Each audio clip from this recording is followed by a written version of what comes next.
नमस्कार बंधुरा आज के आमरा একটা নতুন ভিডিও নিয়ে আপনাদের সামনে চলে এসেছি। আজকে আমরা বানাবো মান কচু দিয়ে একটা তরকারি। আমি জানি না আপনাদের ওখানে এই মান কচু পাওয়া যায় কিনা, কিন্তু আমাদের এই কলকাতায় মান কচু খুবই সরলভাবে বাজারে পাওয়া যায়। মান কচু বাটা হয়, মান কচু দিয়ে আমরা তরকারি রান্না করি।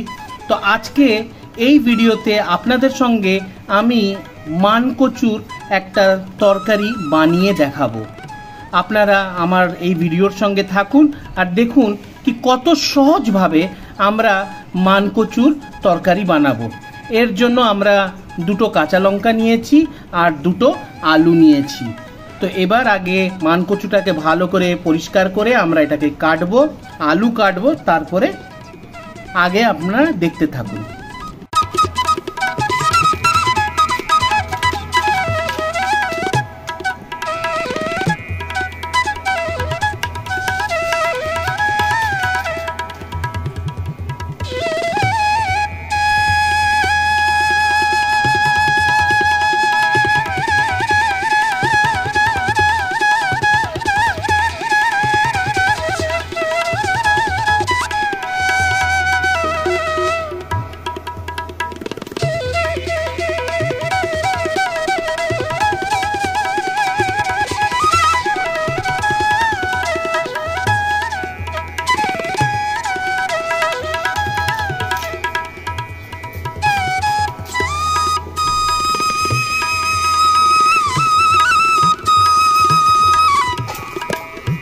আপনাদের সঙ্গে আমি একটা টিপ শেয়ার করছি।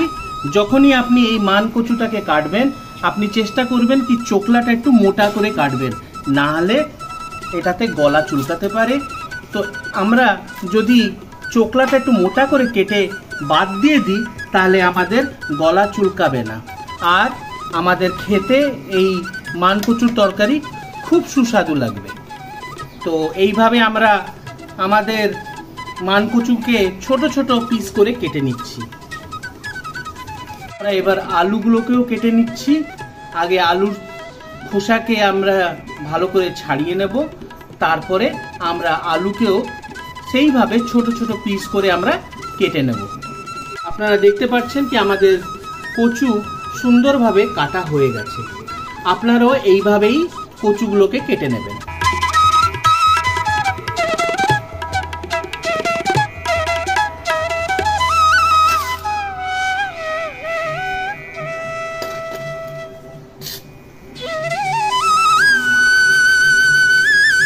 আমাদের আলু কাটা হয়ে গেছে, মান কচু কাটা হয়ে গেছে।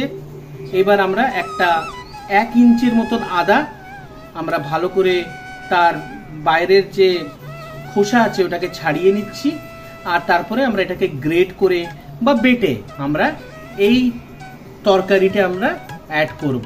তো আপনারা আমার সঙ্গে থাকুন আর দেখতে থাকুন আমার এই ভিডিওটা। আমরা আমাদের এই গ্রেটার দিয়ে এইভাবে আমরা আদাটাকে গ্রেট করে নেব। আমাদের আদা বাটা হয়ে গেছে, যেটাকে আমরা গ্রেট করে নিয়েছি। লঙ্কাকে এইভাবে দু ফাল করে আমরা কেটে নেব।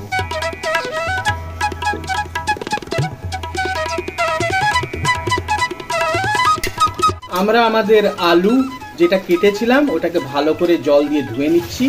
তার সঙ্গে সঙ্গে আমাদের মান কচুও আমরা ভালো করে ধুয়ে নেব।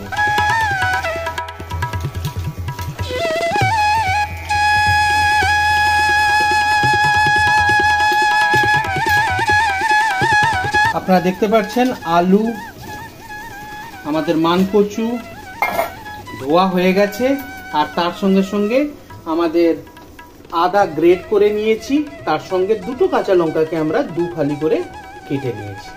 এবার আমরা কি করব, আমাদের যে গ্রেটেড আদা বাটা ছিল ওর ভিতরে আমরা 1/2 টিস্পুন হলুদ, 1/4 টিস্পুন জিরের গুঁড়ো,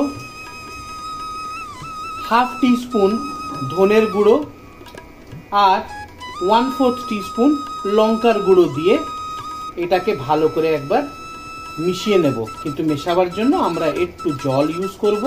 এতে কি হবে কি সব মশলাগুলো ভালো করে একটা পেস্টের মতন মিশে যাবে।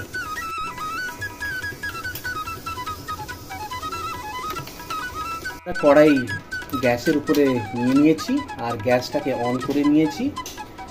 কড়াই গরম হোক, তারপরে আমি আপনাকে দেখাচ্ছি কি আমরা মানকচুর তরকারিটা কিভাবে বানাই। তো কড়াই গরম হয়ে গেছে, তার জন্য আমরা 1 থেকে 1.5 চামচ আমরা তেল নিলাম।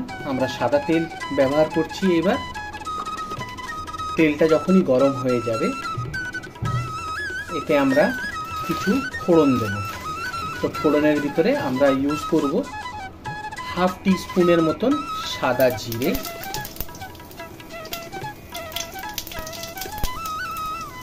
1টা বা 2টো তেজপাতা। আর যখন ভালো করে ভাজা হয়ে যাবে এর ভিতরে আমরা আমাদের যে মানকচু আছে কেটে রাখা সেটাকে আমরা দিয়ে, আর তার সঙ্গে সঙ্গে আমরা আলু যেটা কেটে রেখেছিলাম ওটাকেও আমরা দিয়ে একটু হালকা ভাজা আগে করে নেব। তো এর ভিতরে আমরা 1/2 টিস্পুনের মতন হলুদ নিলাম আর 1/2 টিস্পুনের মতন আমরা নুন বা লবণ নিয়ে নেব। পরে যদি আমাদের লবণ দরকার হবে তখন আমরা পরে আবার অ্যাড করব। এবার আমরা এটাকে ভালো করে খুন্তি দিয়ে ভালো করে নেড়ে নেব। নেড়ে এটাকে সুন্দর করে আগে একটু ভাজা ভাজা করে নেব। আমরা এই তরকারিটাকে করার জন্য যে আলু আর মানকচু ভাজছিলাম এটাকে আমরা একটু ঢেকে দিয়েছিলাম কি এটা ভালো করে তাড়াতাড়ি মানে সিদ্ধ হয়ে যাবে। তো 4 থেকে 5 মিনিটের অবধি আমরা ঢেকেছিলাম। এইবার আমরা ঢাকনাটাকে তুলছি। আপনারা দেখতে পাচ্ছেন আমার যে আলু আর মানকচু এই দুটোই ভালোই ভাজা হয়ে গেছে। বেসিক্যালি আমাদের এটা ভালো সিদ্ধ হয়ে গেছে। দেখুন আলুগুলো একটু লাল লাল হয়ে ভাজা হয়েছে। তো আমাদের বেশি ভাজতে হয় না, কেন কি আমরা এটা দিয়ে তরকারি করব। তো সুতরাং বেশি ভাজার দরকার নেই। এবার আমরা যে মশলাটাকে তৈরি করেছিলাম, যেটা আমাদের শুরুতেই আপনারা দেখেছিলেন ভিডিওতে, আমরা এই মশলাটাকে আমরা অ্যাড করব। যার ভিতরে জিরে, তারপরে জিরে গুঁড়ো ছিল, হলুদ গুঁড়ো ছিল, ধনের গুঁড়ো ছিল, আদা গ্রেট করা ছিল আর কাঁচা লঙ্কা কাটা ছিল। তো এই সব জিনিসকে আমরা ভালো করে যেটা মিক্স করে রেখেছিলাম ওইটাকে আমরা আবার এটাতে দিয়ে একবার ভালো করে মিশিয়ে নেব। তাহলে কি হবে আমাদের যে যত আমরা মশলা ইউজ করেছি এটা ভালো করে আমাদের এই তরকারির সঙ্গে মিশে যাবে। এবার আমরা কিছু সময় এটাকে ভেজে এবার আমরা জল দিয়ে এটাকে একটা তরকারি, যেটা আমরা শুরুতেই বলেছিলাম কি মানকচুর তরকারি আমরা বানাতে চলেছি। তো আমরা মানকচুর তরকারিটা হয়ে যাবে। কিছুটা গ্রেভি লাগবে, নালে আমরা ভাত দিয়ে খাওয়ার জন্য তো একটু তরকারি লাগে, তার জন্যই আমরা কিছুটা জল দিয়ে ভালো করে এটাকে আবার সিদ্ধ করব। কিন্তু আপাতত আমরা একটু কম জল দিয়ে একটু কষিয়ে নিচ্ছি আমাদের যে মশলাগুলো আছে ওইটা, নালে মশলা পুড়ে যেতে পারে। তার জন্য আমরা আগে প্রথম তো কষিয়ে নেব, আর যখন একটু কষে যাবে তারপরে আমরা জল পরিমাণ মতন দিয়ে এটাকে আবার একটা বয়েল আসার মতন আমরা এটাকে রান্না করে নেব। आप देख सकते हैं,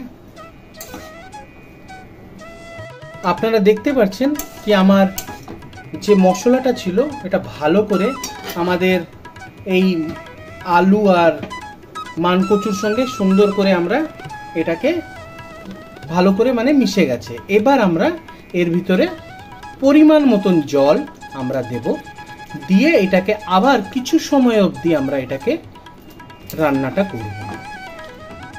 যখনই একটা বয়েল এসে যাবে তখন আমাদের এই রান্নাটা শেষ হবে। আমরা আঁচটাকে বাড়িয়ে দিয়েছি আর এটাকে আমরা ঢেকে কিছু সময় আর একটু রান্না করে নেব। আমরা একটু টেস্ট করে দেখলাম, মনে হচ্ছে কি কিছুটা নুন বা লবণ লাগবে, যার জন্য আমরা আরও হাফ টিস্পুন লবণ এই মুহূর্তে অ্যাড করলাম। তাহলে কি হবে, আমাদের যে তরকারিটা রান্না হবে তার ভিতরে নুনটা পরিমাণ মতন থাকবে। তো আপনারাও যখনই রান্নাটা করবেন শুরুতে বেশি নুন কখনো মেশাবেন না, যখন রান্নাটা শেষের দিকে থাকবে তখন আপনারা নুনটা দিয়ে আপনি অ্যাডজাস্ট করতে পারবেন। 5 মিনিট পর ঢাকনা তুলে দেখছি কি আমার মানকচু এখনও আরও কিছু সময় লাগবে সিদ্ধ হতে, তার জন্য আবার আমি ঢাকনা দিয়ে আরও 5 মিনিটের জন্য আমি সিদ্ধ হতে দিচ্ছি।